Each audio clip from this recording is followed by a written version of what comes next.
contaminer d'autres personnes et c'est contagieux. Je pense que je vais aller voir un docteur. Vous avez bien fait de venir me voir, c'est une infection. Je vais vous faire une prescription. Prenez la mycose des ongles au sérieux. Dès les premiers signes, consultez votre médecin ou podiatre. Il existe des médicaments d'ordonnance efficaces à appliquer sur l'ongle. Tous ensemble, peut-on y arriver? De grandes espérances au sommet des villes sur l'itinérance. Pour le maire de Québec, il faudra plus de colère pour arriver à des résultats.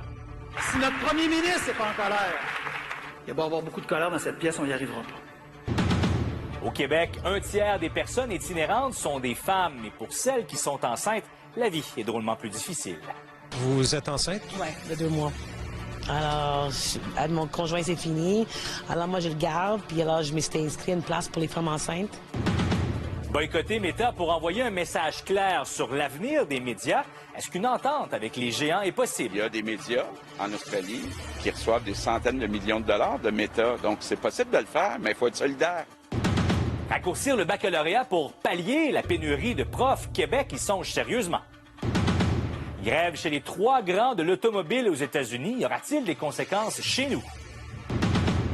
Et Simon, une autre agression dans le village. Une femme trans dit avoir été sauvagement battue. Rien pour rassurer la communauté. Je vous en parle dans quelques instants.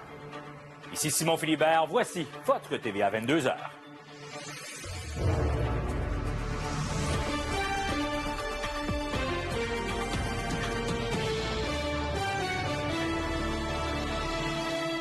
Le Québec qu'on rêve, c'est un Québec qui refuse d'abdiquer. C'est un Québec ambitieux.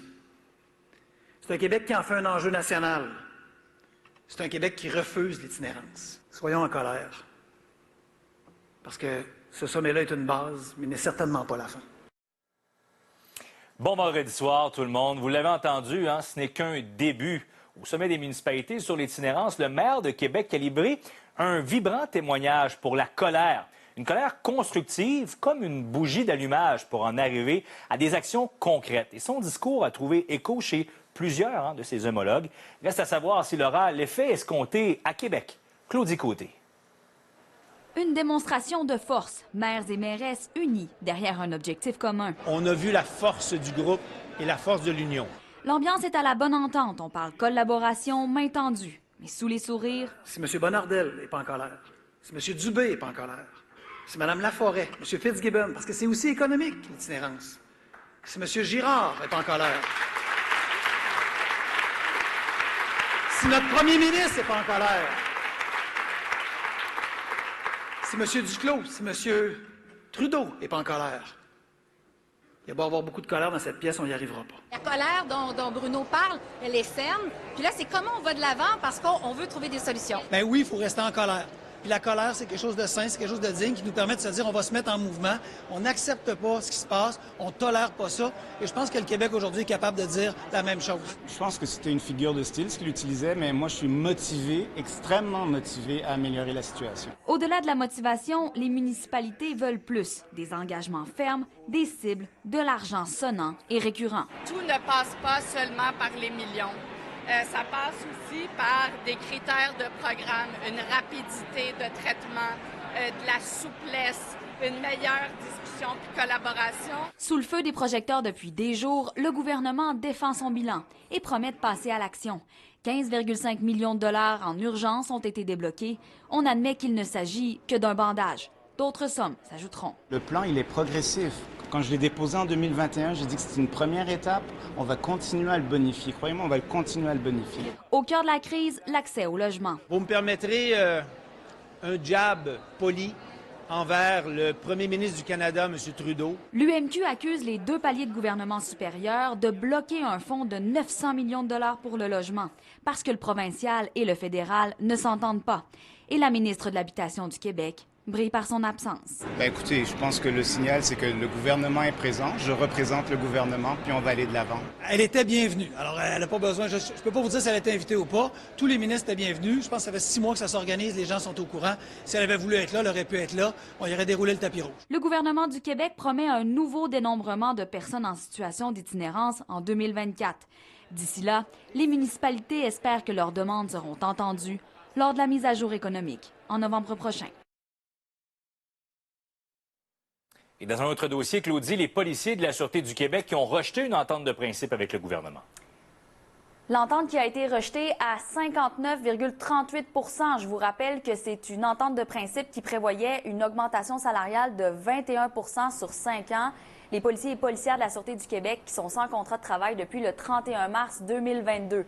Alors, le président de l'Association des policiers et policières provinciaux du Québec a réagi par communiqué. Il a dit que ce refus s'explique, entre autres, par un contexte inflationniste et de montée des taux d'intérêt. Du côté du gouvernement, on s'est dit étonné et déçu, pas le choix de retourner à la table de négociation. C'est une tuile pour le gouvernement qui en ce moment négocie dans le secteur public. Merci, Claudie. Je vous en prie. Revenons à l'itinérance maintenant, parce que dans la rue, la menace n'est jamais bien loin. Et c'est particulièrement vrai pour les femmes sans-abri. On les voit peut-être moins, mais elles représentent tout de même 29 % des personnes itinérantes au Québec et elles sont parmi les plus vulnérables. Imaginez certaines d'entre elles qui doivent vivre sans domicile et enceintes. Yves Poirier. Je peux vous demander votre âge? 57 ans. Et vous vivez en situation d'itinérance depuis combien d'années? Ah là, ça fait au moins 7 ans. C'est loin d'être banal parce que Sabrina fait partie des 2900 femmes québécoises en situation d'itinérance. Les hommes représentent 67 % de la clientèle, les femmes, elles, 29 %. Et c'est particulièrement dangereux pour elles, notamment dans le secteur du Square Cabot, près de l'avenue Atwater. Il est arrivé que vous êtes fait voler? Oui, mais attaqué aussi. Là. Attaqué? Oui, attaqué parce qu'ils ont pris...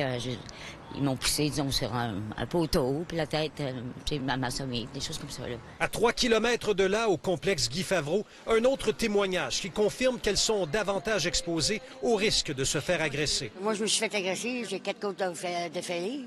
Je sors de l'hôpital le 29, ça fait 2 semaines. Quelqu'un vous a agressé? Oui. Ils ont voulu mon téléphone cellulaire, 680 pièces en argent. Tout le Québec a été bouleversé d'apprendre la semaine dernière qu'une femme en situation d'itinérance a accouché sans assistance médicale dans un boisé à Gatineau. Nous vous confirmons que les femmes enceintes sans domicile fixe, il y en a quelques-unes. Et c'est vraiment par hasard, vendredi après-midi, au centre-ville de Montréal, que nous avons fait la rencontre de Nancy, qui est sur le point d'accoucher, alors que Jennifer amorce sa grossesse. Vous êtes enceinte et vous me dites qu'il y a tout récemment, vous étiez en situation d'itinérance. Ouais.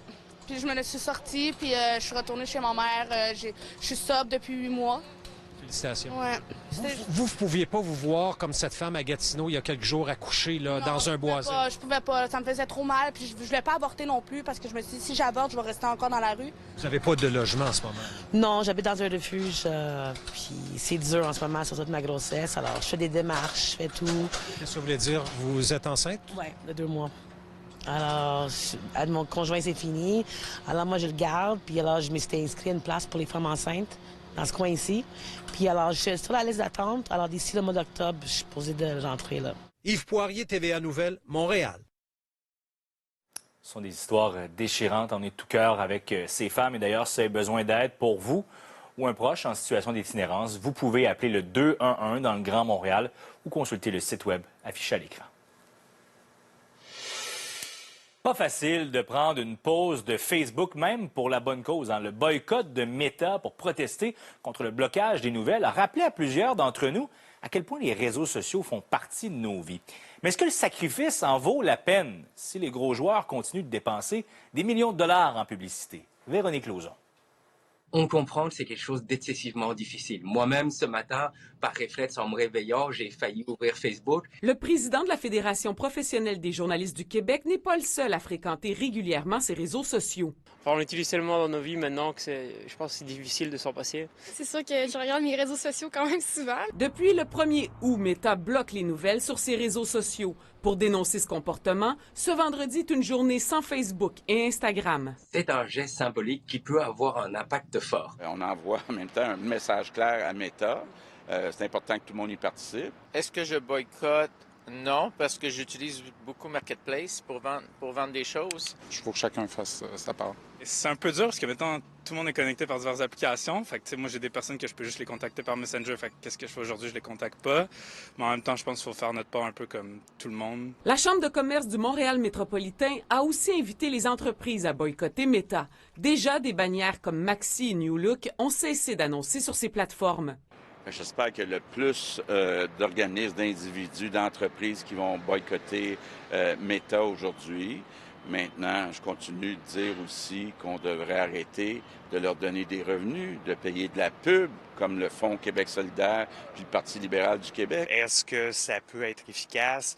Je vous dirais, je pense que maintenant, c'est les mouvements citoyens qui finissent par faire une différence. Les médias espèrent que les Canadiens seront nombreux à s'informer à la source. C'est l'occasion aujourd'hui de télécharger une application de nouvelles, de s'inscrire à l'infolette d'un média régional, d'aller chercher l'information là où elle se trouve. Il ajoute que les acteurs du milieu sont prêts à récidiver avec d'autres événements au cours des prochaines semaines pour envoyer un message clair à Meta. Votre geste met des médias en péril, en plus d'être antidémocratique. Véronique Lauzon, TVA Nouvelles, Montréal. Après les profs non qualifiés dans les classes du Québec, le gouvernement envisage maintenant de raccourcir d'1 an la formation des enseignants afin de contrer la pénurie d'enseignants justement dans les classes. Est-ce que c'est la meilleure solution dans le contexte actuel? José Lagagnière a posé la question aux acteurs du milieu. Devant une pénurie d'enseignants qui n'est pas prête de s'estomper, le gouvernement est à la recherche de solutions. Celle de raccourcir le baccalauréat en enseignement de 4 à 3 ans fait partie de celle-ci. D'abord, il n'y a rien de décidé. On regarde plusieurs alternatives. Il y a la possibilité aussi, est-ce que certains enseignants pourraient commencer à enseigner plus tôt, quitte à faire de l'alternance travail-études? C'est pas du tout la solution qu'on cherche de niveler par le bas. Du tout, du tout. On essaie de trouver des solutions, puis on demande justement au réseau universitaire de nous aider. Si une maîtrise accélérée d'1 an offerte par quelques universités permet à des étudiants qui ont déjà un baccalauréat dans une discipline pertinente d'obtenir un brevet d'enseignement, il en faut de toute évidence plus pour répondre à la demande dans les écoles. Une autre option actuellement envisagée est celle de transformer la 4e année du baccalauréat en stage à temps plein rémunéré. Une formule semblable existe dans certaines universités, dont l'Université Laval, qui voit une solution à considérer. Pour moi, c'est une solution qui est prometteuse, qui permet de contribuer à la valorisation de la profession enseignante, mais qui permet aussi de favoriser l'insertion professionnelle. Donc, de dire, dans ta 4e année, tu es en emploi, mais l'université est toujours là. Pour la présidente de la Fédération des syndicats de l'enseignement, une formation inspirée par celle de la médecine, où des étudiants, après quelques années, peuvent travailler tout en étant appuyés par des médecins d'expérience, est une formule intéressante. Il y a des solutions qu'on peut trouver pour être capable d'accompagner un étudiant de 4e année qui prendrait en charge une classe, les spécialistes de la formation qui vont pouvoir nous dire comment on peut ne pas d'évaluer le bac 4 ans, mais permettre à des gens rapidement d'être sur le terrain. Pour des étudiants en enseignement que nous avons rencontrés, l'idée d'accélérer leur formation semble plutôt bien accueillie. C'est certain que peut-être qu'on va être un peu moins préparé que certains enseignants qui sont déjà sur le domaine, mais je me dis en même temps, on va peut-être avoir des formations, des choses de plus. Je pense que c'est plutôt une bonne idée, parce que 4 ans, ça fait trop long. Ça fait vraiment long. Et puis, avec le temps, c'est épuisant. Je pense qu'avec les stages, au bout de 3 ans, quand même, on a réussi à avoir un maximum. Au cabinet du ministre de l'Éducation, on nous dit ne pas avoir d'échéancier précis sur le moment où pourraient être annoncées de nouvelles mesures. José Lagagnière, TVA Nouvelles, Québec. Des parents se mobilisent contre un centre supervisé de consommation de drogue qui doit ouvrir bientôt ses portes à Montréal. Bon, sur papier, ça semble être une bonne chose, sauf que le nouveau centre est situé à 2 pas d'une école primaire. Quelle serait votre réaction à la place de ces parents? Adi Yassine est allé leur parler. Colère, déception. Chantal Gagnon est consternée d'apprendre qu'un site de consommation supervisé de drogue ouvrira cet automne près de l'école primaire de ses enfants. Bien, moi, je considère que l'entrée du service de garde, qui est juste ici, derrière vous, est à quelques mètres, 80 mètres. Le nouveau site de la maison Benoît Labre se situe à 100 mètres de l'école primaire Victor Rousselot. Comment on peut concevoir l'idée de faire cohabiter, et je reprends leur terme à eux, harmonieusement, 2 clientèles vulnérables? Le nouvel immeuble de 4 étages, toujours en construction, abritera 36 logements, notamment pour des personnes toxicomanes. Je n'y crois pas du tout. Et je ne suis pas la seule. Une pétition en ligne a déjà recueilli plus de 1500 signatures. On le voit, la crise d'itinérance prend de l'ampleur. Il y a une montée des psychoses, il y a agitation, hallucination, agressivité. Ce couple, dont les enfants fréquentent l'école primaire, est très inquiet. Les parents sont concernés, mais on voit aussi que tous les résidents du quartier se mobilisent parce qu'on était à une fête de quartier en fin de semaine. Encore une fois, on a dû l'apprendre, la nouvelle, à plusieurs personnes qui n'étaient pas au courant. Le Centre de services scolaires de Montréal a décliné notre demande d'entrevue. Mais dans une lettre obtenue par TVA Nouvelles, la directrice de l'école primaire reconnaît que les préoccupations des parents sont légitimes et que l'objectif premier de l'école, c'est d'offrir un environnement sain, stable et sécuritaire. On a investi pour embaucher une travailleuse sociale qui va faire la tournée du quartier, qui va vider le parc le matin.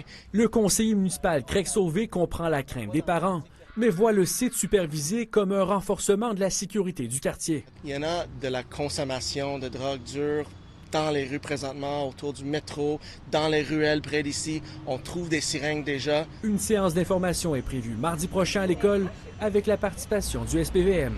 Adi Hassine, TVA Nouvelles, Montréal. Et toujours à Montréal, encore un épisode de violence dans le village. Kevin, une femme trans vous a raconté avoir été sauvagement battue. Oui, après une soirée entre amis dans ce parc de la rue Champlain, dans le village. C'est arrivé le 24 août dernier, vers 21h30, alors Kimia part seule pour retourner chez elle et rendue près de cette ruelle que vous voyez, elle dit avoir été sauvagement battue par un homme avec une barre de fer. Il l'aurait atteint une dizaine de reprises dans le dos. Elle s'est mise à courir pour fuir, mais l'homme la rattrape. 150 mètres plus loin, il lui assène des coups de poing au visage. Kimia croit qu'elle a été attaquée parce qu'elle est une femme trans. La voici suivie de Raphaël Provost. Monsieur m'a assigné des coups avec ses bras, puis un coup comme ça aussi à l'oreille. Monsieur était armé tout le long du trajet, jusqu'à temps que monsieur décide de me dire qu'il avait un couteau dans les mains. Moi, j'étais assommée, mais j'ai eu peur tout de suite. Je me suis mis à courir environ 1 kilomètre jusqu'à chez moi. J'étais comme en choc, si je pourrais dire. Est-ce que vous vivez encore avec des conséquences à la suite de cette attaque? C'est sûr que oui, de l'oreille droite, parce que j'entends pas vraiment super bien. Traumatisme d'être capable de marcher dans le village ou même d'aller travailler ou de marcher le soir. Des histoires comme ça, elles ne sont pas isolées. Ça l'arrive beaucoup trop souvent. Une fois, c'est une fois de trop. Et on entend que la haine sur les réseaux sociaux maintenant se propage dans les rues. Des commentaires haineux comme ça, transphobes, homophobes, on les entend de plus en plus malheureusement. Une action comme ça dans le village, un endroit qui se doit être sécuritaire, on est supposé se sentir bien à la maison. Ça l'arrive ici, ça l'envoie un message assez inquiétant quand même. C'est malheureusement une autre histoire de violence dans le village. C'est arrivé quelques jours avant cette histoire qu'on vous a parlé au début du mois de septembre, lorsqu'un couple de propriétaires de ce restaurant, là, juste à côté, on vous en avait parlé. Kimia a porté plainte à la police. Le SPVM a confirmé qu'une enquête est en cours. Pour le moment, personne n'a été arrêté, mais pour Kimia, c'est terminé de marcher seul le soir dans le village. Quelle histoire. Merci, Kevin. Au revoir. Près de 13 000 employés du secteur automobile sont entrés en grève aux États-Unis, un conflit de travail qui pourrait avoir des impacts jusque chez nous. Les détails au retour de la pause.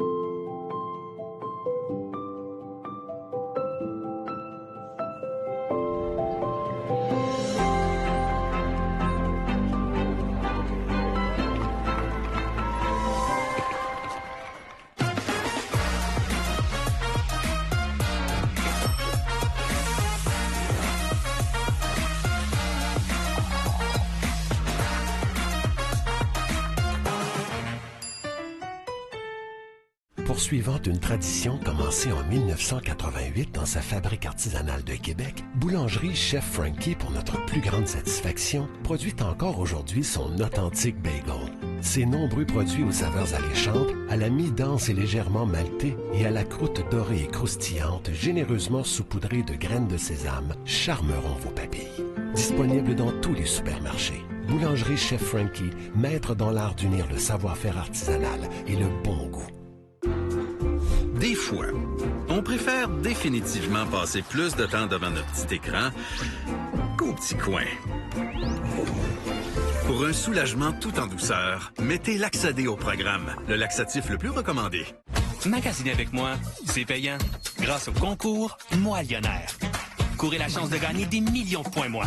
Pour participer, présentez votre carte moi dans l'une de nos 5 enseignes. Faites vite, être Moi Lionnaire avec moi. Vous voulez pas manquer ça. Tous les détails au programme moi.ca. J'adore l'énergie de la ville. Mais il n'y a rien qui vaut le calme de mon Sportage. Un habitacle confortable, une autonomie exceptionnelle. Apaisez votre quotidien avec la tranquillité et les technologies du Sportage, comme l'assistance intelligente de stationnement télécommandé. Achetez votre Sportage aujourd'hui.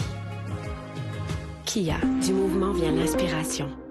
Vous êtes un acteur important de votre secteur d'activité? Vous avez des solutions ou des opinions à partager? Vous pouvez faire la différence. Exprimez-vous à l'adresse ci-dessous et faites-vous entendre. Avec la force de nos plateformes. Jour 1 d'une grève historique aux États-Unis, c'est près de 13 000 employés du secteur automobile qui ont entamé un débrayage qui pourrait avoir des conséquences jusque chez nous parce qu'il touche 3 grands constructeurs, des constructeurs majeurs, General Motors, Ford et Chrysler. Reportage d'Andy Saint-André.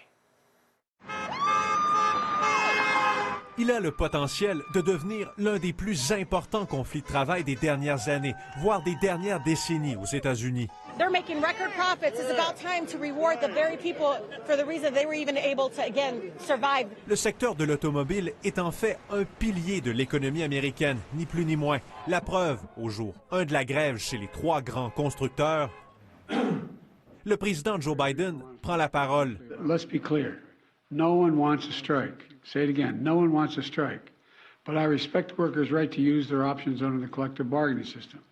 And I understand the workers' frustration. Pour l'instant, près de 13 000 membres du syndicat des employés de l'automobile des États-Unis sont en grève. Grève qui touche au moins 3 usines du Big Three. Mais attention, le conflit pourrait prendre des proportions encore plus importantes. United Auto Workers représente quelques 145 000 employés du trio chez nos voisins du Sud. And if we need to go all out, we will. Au cœur de tout ça, les salaires et les avantages sociaux. I'm very frustrated because I think we had an offer that resonates with our people. Et les impacts chez nous maintenant. Et là, on est dans une situation où les concessionnaires commençaient à avoir un inventaire intéressant pour pouvoir répondre aux besoins des Québécois. Et on juge que si la grève dure dans le temps, ça pourrait causer des difficultés aux concessionnaires et finalement aux consommateurs aussi pour obtenir leur véhicule. Vendre des véhicules au Canada, c'est un des endroits dans le monde où c'est le moins payant en ce moment. C'est la raison pour laquelle non seulement on a eu une pénurie d'inventaire peut-être plus importante que celle des Américains de façon générale, mais aussi une disponibilité plus difficile des modèles d'entrée de gamme. Au Canada, Unifor est actuellement en négociation avec Ford. La date à surveiller, c'est le 18 septembre, lundi, jour où la convention collective des milliers de travailleurs ici vient à échéance. Andy Saint-André, TVA Nouvelles, Montréal. Avec cette grève des constructeurs automobiles, on devait s'attendre à pas nécessairement une bonne journée en bourse. Le Dow Jones qui a terminé la journée à la baisse, mais également la semaine. 2 éléments qui ont contribué à rendre les investisseurs inquiets. Oui, à la conséquence de cette possible grève, mais également la réunion de la Banque centrale américaine qui est prévue mardi et mercredi prochain. Si on revient chez nous maintenant à Toronto, la journée qui s'est terminée à la hausse, c'est dû entre autres aux matériaux pour les batteries, le domaine de la finance aussi qui a été bon. Et c'est dans le vert non seulement aujourd'hui, mais également pour la semaine. C'est dû entre autres au secteur de l'énergie, le prix du pétrole brut qui a grimpé et un mot en terminant sur le dollar canadien, sa valeur face au dollar américain qui a progressé légèrement cette semaine. On parle de près d'1 sou. Au retour, les Alouettes de Montréal viennent de subir un revers crève-cœur contre leurs rivaux de Toronto. On en parle avec Marc-André Perrault. Restez là.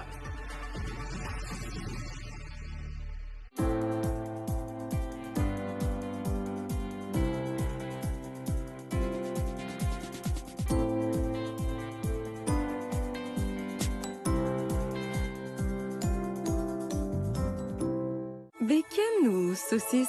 Là est la question. Maintenant, vous n'avez plus à choisir. Grâce au nouveau McMuffin suprême avec bacon croustillant et saucisse savoureuse. Le McMuffin suprême, suprêmement bon. EconoPlus Signature, maintenant ouvert à Québec. Et c'est grand, très grand. Le plus beau choix de meubles, électroménagers et matelas. De la qualité et des prix plus bas que jamais. EconoPlus Signature, la seule destination pour tous les budgets. Les chips Lay's, c'est comme un bon prétexte pour prendre une pause puis se retrouver avec mes amis. C'est vraiment de prendre du bon moment de qualité ensemble. On travaille fort puis il n'y a rien comme ces moments-là, tu sais, où il y a la joie d'être ensemble. Salut Ken!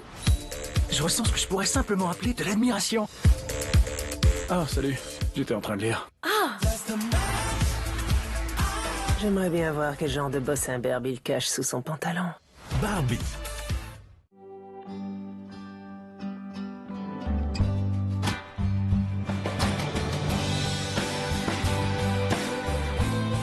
C'est plus que bouger.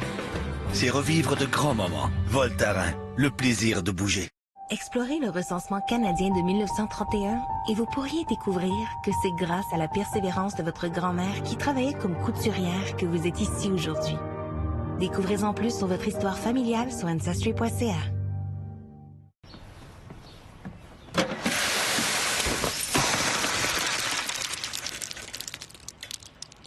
Ces écureuils-là sont meilleurs que nous autres pour en mettre de côté. Et plus prévoyants. Essayez de trouver l'écureuil en vous.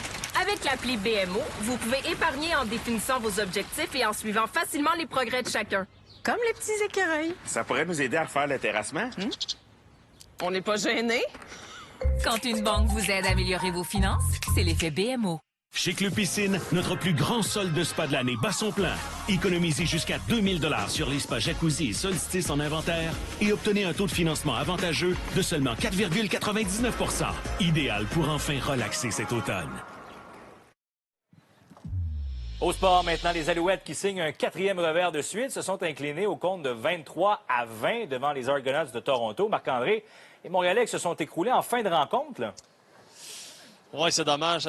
Bon, c'était tout un spectacle, là, tout un match de football, mais malheureusement, effectivement, là, les Alouettes qui l'ont échappé celle-là parce que après une difficile première demi, ça s'est drôlement replacé en deuxième demi, même que menait jusqu'à moins de 2 minutes à faire. On accorde un long toucher aux Argonauts. Par la suite, Cody Fajardo qui lance une interception alors que les Alouettes étaient en bonne position pour aller répliquer. Les Argonauts qui marquent 3 points. Les Alouettes qui peuvent égaler avec 5 secondes à faire. Botté, bloqué, on voit rarement ça. Donc, ça a donné une victoire des Argonauts. C'est pas gênant parce que les Argos, c'est quand même la meilleure équipe de la Ligue. 11-1 l'affiche. Donc, on est assuré du championnat dans l'Est pour Toronto. C'est la première fois de leur histoire qui ont une fiche, là, 11-1 comme ça. Alors, encore une fois, c'est pas gênant, mais pour les Alouettes, on l'échappe et là, ça se complique au classement parce qu'on tombe à 6-7. Et là, les Tiger Cats d'Hamilton qui pourraient les rejoindre au classement demain. Donc, c'est pas mal serré. Et il y avait de la déception, évidemment, du côté des Alouettes, mais quand même, on était fiers d'avoir tenu tête à la meilleure équipe de la Ligue. When we strap on the pads, we come out here to win football games, and that was our goal, and we didn't get that done. So, back to the drawing board. Look at the little things we did right. You know, Toronto's one of the better teams in the league, so you know, holding them to a 3-point game. You know, we gotta look at some of the good things, but at the end of the day, we didn't win the game. Maintenant, on a manqué un petit peu de finition. On a travaillé fort tout le long de la partie, mais il manque encore un petit peu de finition, fait qu'on va continuer de travailler là-dessus. Alors, on va surveiller évidemment là, le match des Tiger Cats Hamilton demain contre les Blue Bombers de Winnipeg, alors que pour les Alouettes, le prochain match, c'est la semaine prochaine contre les Stampeders de Calgary. Surveille le tout. Merci Marc-André. Bye-bye. La nouvelle équipe professionnelle de hockey féminin de Montréal qui a annoncé qui sera derrière le banc la prochaine saison. Le choix qui s'est arrêté sur Corey Chevry, entraîneuse adjointe de l'équipe nationale aux 2 derniers championnats du monde, également aux Jeux olympiques de Pékin. Un détail qui fait sourciller, cependant, c'est qu'elle est unilingue anglophone. Mais du côté de l'organisation, on assure que des efforts sont déjà investis pour qu'elle apprenne le français. Elle est déjà ici. Elle s'est déjà inscrite à des cours. Combien de temps ça va prendre? Mais lorsque, avec le personnel d'entraîneur, on se met à parler français, elle voit bien que ça peut tourner très, très vite. Fait qu'elle dit, ça, il faut que je l'apprenne le plus rapidement possible. Alors oui, on va lui donner une petite chance. Mais une chose est sûre, c'est qu'elle est bien consciente du marché, puis elle est bien consciente et elle désire apprendre le français. Émilie, on surveille Lee, hein? Oui, l'ouragan qui va devenir une tempête post-tropicale et qui va déborder pour l'est de la province, apporter énormément de précipitations. Ça se concrétise justement sa trajectoire. J'ai l'occasion de vous en parler plus en détail au retour de ceci. Avec l'auto au suivant, vous pourriez gagner 10 000 pour vous et 10 000 pour la cause de votre choix, comme lutter contre le cancer, ou nourrir des familles, ou protéger l'environnement, ou aider les chouettes. L'auto au suivant, le billet qui a du cœur. Que font les adultes de 60 ans et plus de nos jours? Je cherche l'inspiration. Je veux rendre service. Une petite partie. Cette activité pourrait être écourtée par le VRS. Parlez à votre médecin et visitez le site vrsetmoi.ca pour en savoir plus. C'est la dernière fin de semaine de la vente sous la tente de Brick. Nous démontons les tentes et tout doit partir. Maintenant, obtenez jusqu'à 70 % de rabais sur les articles en liquidation. Et encore plus d'aubaines incroyables partout en magasin et en ligne. La dernière fin de semaine de la vente sous la tente de Brick. Plus d'économies pour vous. Le Cirque Éloise présente Entre ciel et mer. Une production grandiose des créateurs du spectacle à succès Seuls ensemble. Plongez dans l'univers des contes et légendes des îles de la Madeleine. Entre ciel et mer, le mariage parfait entre le conte, le cirque et la musique. Au Théâtre Capitole du 4 au 7 octobre. Réservez maintenant. Il y a toujours quelque chose qui arrive quelque part. Heureusement, il y a Assurance Auto et Habitation. Il y a toujours quelque chose qui arrive quelque part. Heureusement, il y a Assurance Auto et Habitation. Salut, moi c'est Rich, puis j'ai fait à cause de Marché Good Food puis sa mission anti-gaspi. J'ai pas touché un déchet depuis des mois. Good, pas pour moi en tout cas.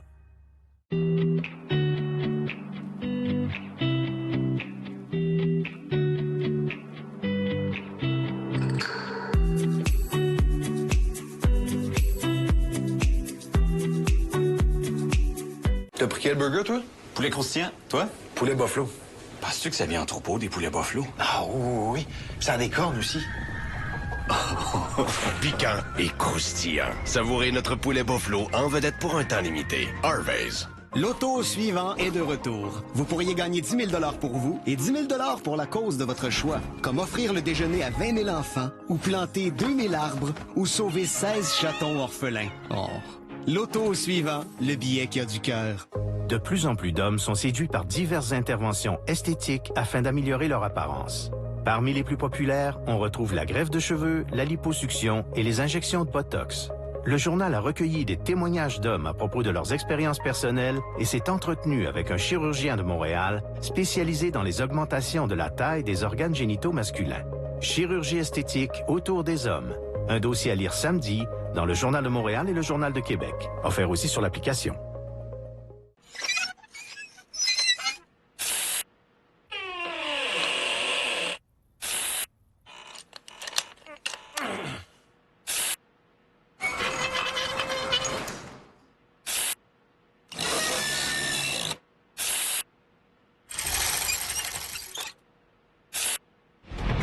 Pour tout ce qui grince et tout ce qui coince, le PL100 de ProLab, c'est super bon.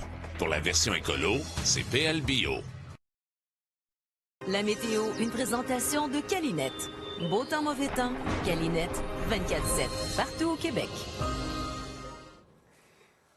On est plusieurs, Émilie, on parlait de nos plans de fin de semaine. On est plusieurs à regarder qu'est-ce qu'on pourra faire avec ces deux systèmes-là. Oui, exactement, parce que, bon, on peut pas le cacher. En fait, il serait très complexe à cacher. C'est l'ouragan Lee qui va se transformer en tempête post-tropicale, mais quand même assez intense, qui va toucher, bon, oui, les maritimes, mais aussi qui va déborder pour les secteurs dans l'est de la province. Ça va apporter énormément de précipitations, j'y reviendrai, mais il y en a un autre, vous le voyez très bien.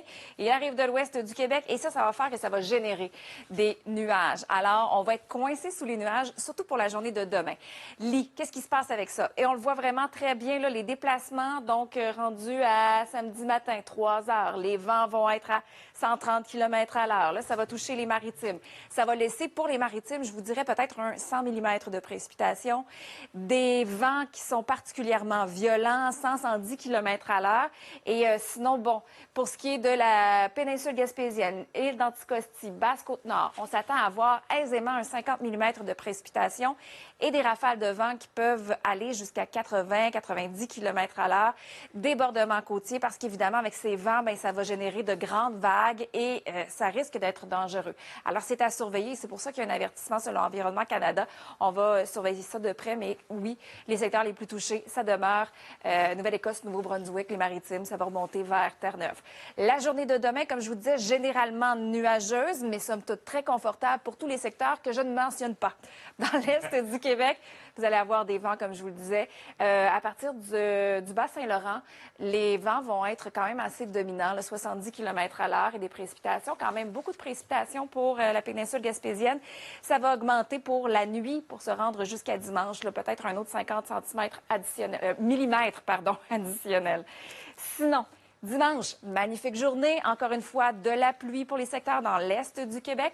Températures qui vont être confortables et on va avoir du soleil pour les secteurs dans le centre, dans le sud et l'ouest du Québec. Je vous rappelle que demain, au tirage du Loto 649, le gros lot de la boule d'or est à 62 millions. Achetez votre billet en ligne ou chez un détaillant. Bonne chance. Merci, Émilie. Voilà, mesdames, messieurs, c'est ce qui complète ce bulletin. Merci d'avoir été des nôtres. Bonne soirée.